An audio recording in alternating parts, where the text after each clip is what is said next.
నేను శాంతిని తీసుకొస్తాను అని చెప్పిన Donald Trump let's stop it తన పాలనలో ఏం జరిగింది? యుద్ధాలు పెరుగుతున్నాయి. అసలు ఈ యుద్ధాలు పెరగడానికి కారణాలు ఏంది? ఈ వీడియోలో క్లియర్గా సింపుల్గా తెలుసుకుందాం.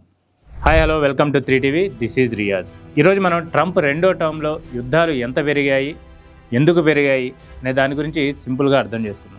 ముందుగా మనం గణాంకాలు చూద్దాం. Armed conflict location and event data project ప్రకారం మొదటి ఏడాదిలోనే 663 సైనిక చర్యలు జరిగాయట. 2025లో 50% పెరిగినట్లు తెలుస్తుంది. ట్రంప్కు ముందు జియో బైడెన్ ఉన్నప్పుడు చివరి ఏడాదిలో 453 సైనిక చర్యలు మాత్రమే జరిగాయి. అంటే క్లియర్గా చెప్పాలంటే ట్రంప్ టైంలో దాడులు బాగా పెరిగాయని తెలుస్తుంది. ఇక గ్రౌండ్ రియాలిటీ విషయానికి వస్తే యోమెన్పై దాడులు జరిగాయి. అమెరికా ఎక్కువగా దాడులు చేసింది. దీంట్లో 1400కు పైగా మరణాలు కూడా సంభవించాయి. ఇక సోమాలియా విషయానికి వస్తే 4000 మంది చనిపోయారు. 2025లో 1000 మంది, 2020 తర్వాత 150 దాడులు జరిగాయట. అంటే పరిస్థితి ఎంత సీరియస్గా ఉందో అర్థమవుతోంది. ఇక ఇప్పుడు అసలు విషయానికి వస్తే ఈ యుద్ధాలు ఎందుకు జరిగాయి? సింపుల్గా 4 ముఖ్య కారణాలు ఉన్నాయి వీటికి. ఒకటి, టెర్రరిజం కంట్రోల్ చేయడం కోసం. అమెరికా చెప్పే ప్రధాన కారణం టెర్రరిస్ట్ గ్రూప్ను అడ్డుకోవడం అని. యోమెన్లో హౌతీలు, సోమాలియాలో అల్ షబాబ్ లాంటి గ్రూప్స్ ఉన్నాయి.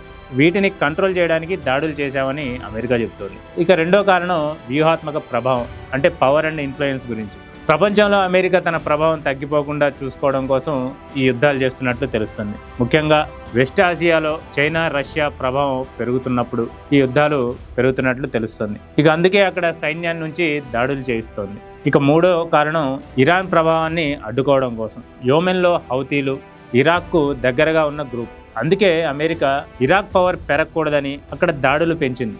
ఇక నాలుగో విషయానికి వస్తే డ్రోన్ వార్ స్ట్రాటజీ. ఇప్పుడున్న యుద్ధాలన్నీ డ్రోన్లతోనే జరుగుతున్నాయి. పెద్ద యుద్ధాలు కావు, చిన్న చిన్న డ్రోన్ల దాడులు జరుగుతున్నాయి. కానీ ఇవి తక్కువ ఖర్చుతో ఎక్కువ ప్రభావాన్ని చూపిస్తున్నాయి. అందుకే సంఖ్య ఎక్కువగా కనిపిస్తుంది. Centre for strategic and international studies ప్రకారం ఇరాక్ యుద్ధం తర్వాత ఇప్పుడు అమెరికా సైన్యం ఎక్కువగా కనిపిస్తుంది. రియూటర్స్ సర్వే చెబుతోంది 40% అమెరికన్లు ఇరాన్పై దాడులకు వ్యతిరేకంగా ఉన్నారు. అంటే ప్రభుత్వం ఒకలా చేస్తోంది, ప్రజలు మరోలా అనుకుంటున్నారు. మరి ట్రంప్ ఏమంటున్నాడు? యుద్ధాలు ఆపుతారని అంటున్నాడు. కానీ వాస్తవం ఏం జరుగుతుంది? దాడులు పెరుగుతున్నాయి, మరణాలు పెరుగుతున్నాయి, సైనిక ఉనికి పెరుగుతుంది. మరి ఇది పూర్తిగా ఆగిపోయే యుద్ధాలా? ఇప్పుడు మీ అభిప్రాయం ఏంటో కామెంట్ చేయండి. ఇది శాంతి పాలన లేక కొత్త రకం యుద్ధమా? ఈ వీడియో నచ్చినట్లయితే లైక్ చేయండి, మా ఛానల్ని సబ్స్క్రైబ్ చేసుకోండి. Thank you. This is Riyaz signing off.